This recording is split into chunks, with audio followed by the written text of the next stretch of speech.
Good morning, salutations, and hello, my name is Larry, and this is the Ethical Atheist, and today we have part 3 of my responses to Brett Keane and his questions. And today he had a cavalcade of all kinds of things that he wanted to ask about, so this video is going to be a little bit long, but I wanted to properly and fairly address as much of what he asked as possible. So the first part of his question addresses out-of-body experiences, near-death experiences, things like that. People claim to see loved ones, they claim to have an out-of-body experience where they saw themselves on the operating table or something like that. And I think that there are a couple of possible explanations for the prevalence of this phenomenon. For one thing, I think that not all of the stories that become popularized are true. I think that a lot of the time when people come forward and they get these movie and book deals, that it's either an exaggeration or an outright lie because they wanted to get the movies or the book deals, and I just don't think that they're all true. So, for ones that do seem genuine, people genuinely believe it, I think that it's probably a matter of manufactured memory, which is a very, very common phenomenon, and almost all people experience it at one point or another. And it's basically when your brain is missing a segment of memory, either because of trauma or all kinds of possible things can cause it, where you're just missing a chunk of memory, your brain has an instinctual need to fill it in. And a lot of the time, it just fills it in with whatever's hanging around in your subconscious. And so, when people experience high stress, a lot of times they'll think of their families, because that's usually a source of comfort. So I can imagine that if you had like a traumatic surgery and something went terribly wrong and you lost consciousness and you had this huge chunk of missing memory, I can imagine that if your brain had some gaps to fill in, it might just fill it in with family members or, you know, what it expected that the situation would be like. If you're in a hospital, it might fill in the memory with a false memory of you being in the hospital room. But I don't believe in the mind as a separate thing from the body. I think that our mind is just neural pathways, hundreds and hundreds and millions of neural pathways being activated in conjoining times and things like that. And there's a much, much better explanation than that available, and I'll put a link to that in the description below, because that's one of the things that I looked at before going into this video.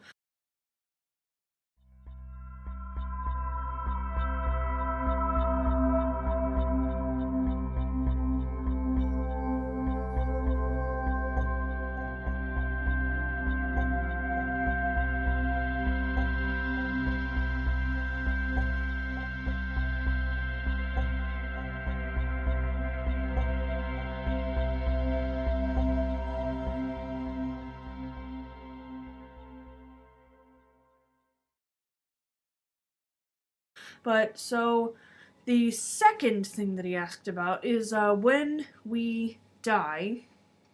He claims that DMT, which I believe is dimethyltryptamine? I probably said that wrong. I'll subtitle it.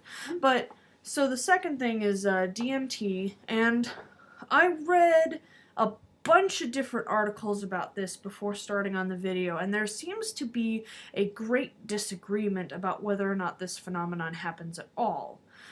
There is a theory that the reason that we see visions and stuff when we're about to die is because our brain releases great quantities of DMT and causes us to hallucinate. But there's a great controversy as to whether or not this actually happens, and it's a very difficult thing to gather data about, because not many people are up for their loved one being tested and experimented on immediately after death, which is the window that you would need to gather data about that, and I understand that. But, I think that part of it is probably just your brain starving for oxygen, because if you're dying a natural death, you know, you have trouble breathing usually toward the end, and, you know, as your brain and your body systems are slowly shutting down, being starved for oxygen would probably cause your brain to panic and start producing whatever kinds of reactions might occur. But I've never died, so I wouldn't know. Okay, and then in conjunction with this question, he was asking about if we do have biological processes that ease our transition from living to non-living, why would we have those? What is the evolutionary impetus for those genes to exist? And my answer to that is that there isn't a reason for every biological change that happens. Sometimes shit just happens. Like, for example, there are something like 0.05% of all people are born with 6 fingers on each hand.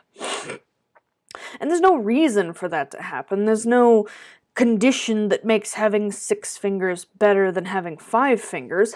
But if having 6 fingers was either not harmful enough to reduce their chances of reproducing, or beneficial in some way that it causes them to reproduce more, 6 fingers could become a much more common trait in the gene pool. And that's basically how every gene works. At some point, some mutation occurred in the DNA.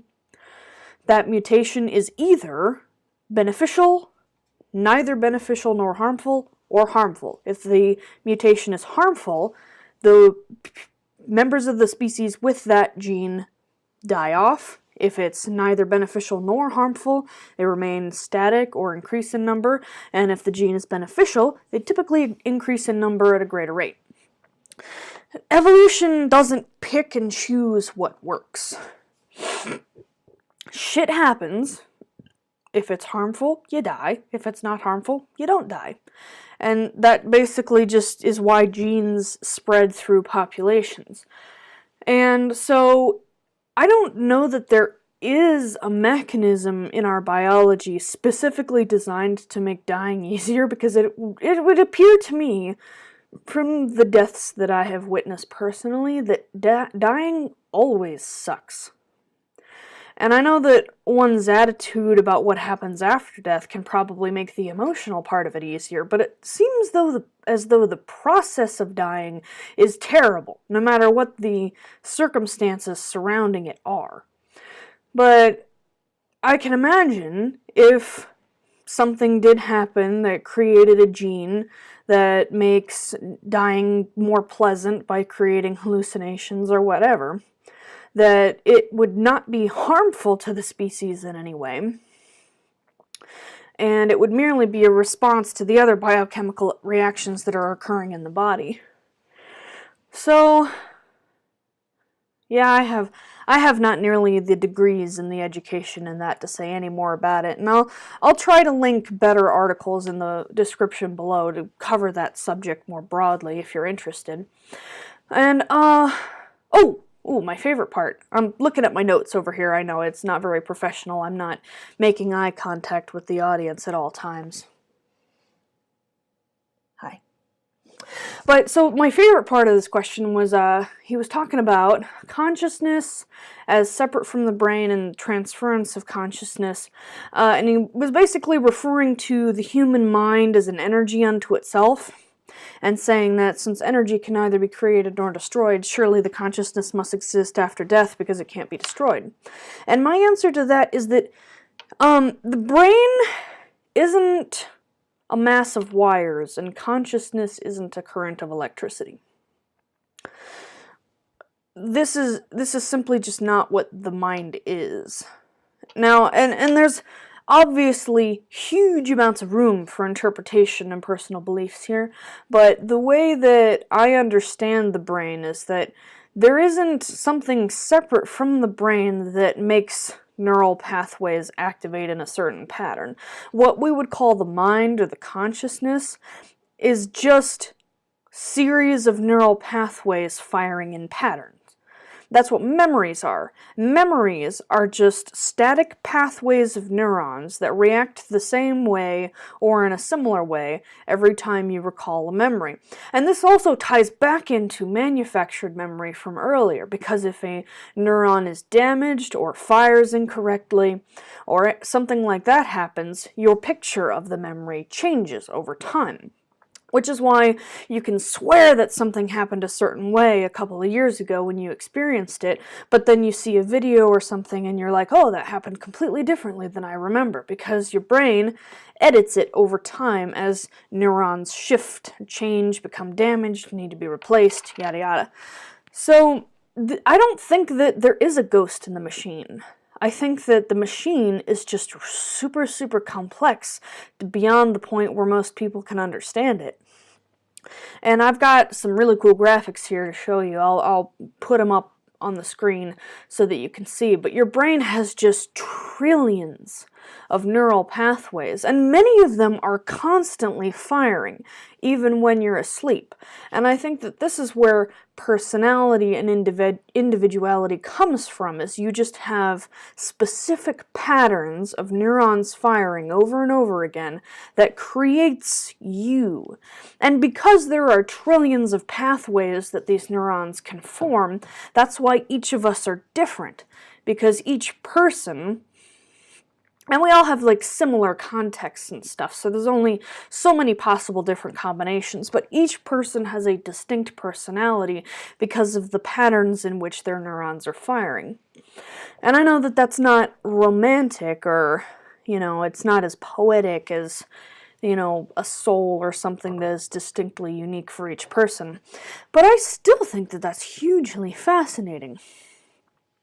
And because this is how I think the brain works, I don't think that the transference of consciousness would be possible. Like when they talk in sci-fi about putting your brain in a computer, I don't think that that's physically possible. I think that they could for sure, if we had advanced enough technology, they could probably make a perfect digital copy of you and program it to behave and act the exact same way that you would, just copying those neural pathways. But it wouldn't be you, if you understand me. It would be a copy of you. Okay, and so the last question here was... Sorry, notes. So, if you could sufficiently repair the human machine, why wouldn't it continue to function? Like, you gave the example of repairing a car and then the car runs again, and my answer to this is, in the magical land of theory, where the technology is advanced enough, you could. The only thing is that humans are so complicated. The reason that we age and die over time is that we have these groups of proteins capping our chromosomes called telomeres. And what telomeres do is they're in charge of protecting your DNA from damage from all kinds of sources, like radiation, free radicals, yada yada yada. And as we get older, our telomeres become shorter and shorter and worn down from doing this job of protecting our DNA. And the reason that we eventually get old and die is because these telomeres eventually are gone, and they can't protect your DNA. And every time a cell replicates, the DNA is damaged just a little bit. And eventually, the DNA is so damaged that the cells can no longer reproduce. So you can't form new muscle tissue, you can't form new skin tissue, you can't form new tissue in any form, and that's why we die. If you could make a technology that was able to permanently protect each and every single cell's DNA, so that it would never become damaged, you could, in theory, make people live forever. I mean, barring injury, illness, etc. If you could make it so that telomeres did not wear down over time, you could, in theory, make people that live forever. Because we are biological machines.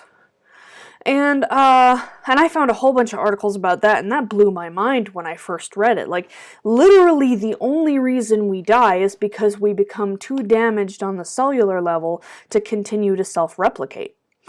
And that blows my mind.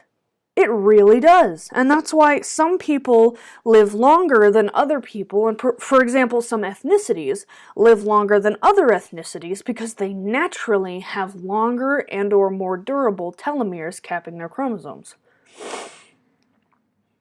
So there's that. And honestly, I don't know if it would be physically possible for such a technology to exist. Can't even begin to know what kind of techniques you would need to make that a feasibility. But yeah, if you could find a technology that could repair each and every single cell's DNA, and there's no limit on how many times you could use it, you could literally fix anything that's wrong with a person and make them live forever.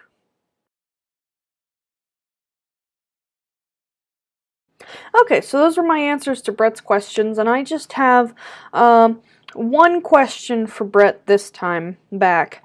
And I just wanted your take on the discrepancies between common understandings of morality and what is presented in the Bible. And what I mean by this is, like, in the Bible, it's clearly okay that, you can own slaves,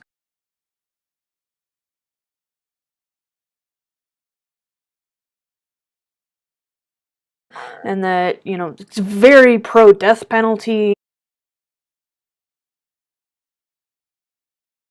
and things like that most people would consider immoral today. And I was wondering what your opinion of this discrepancy is. Is it objectively or not objectively okay to own people or stone people at the gates of the town? And why you think it is that our morals have shifted over time in this regard. And I'm not trying to do a gotcha, I'm not trying to make you mad, I'm just genuinely wondering why the majority of the world has shifted away from a lot of the moral ideals presented in the Bible and considers them to be quite harsh nowadays. So, I appreciate you, Brett. Thank you very much for watching, and as always, may Darwin be with you.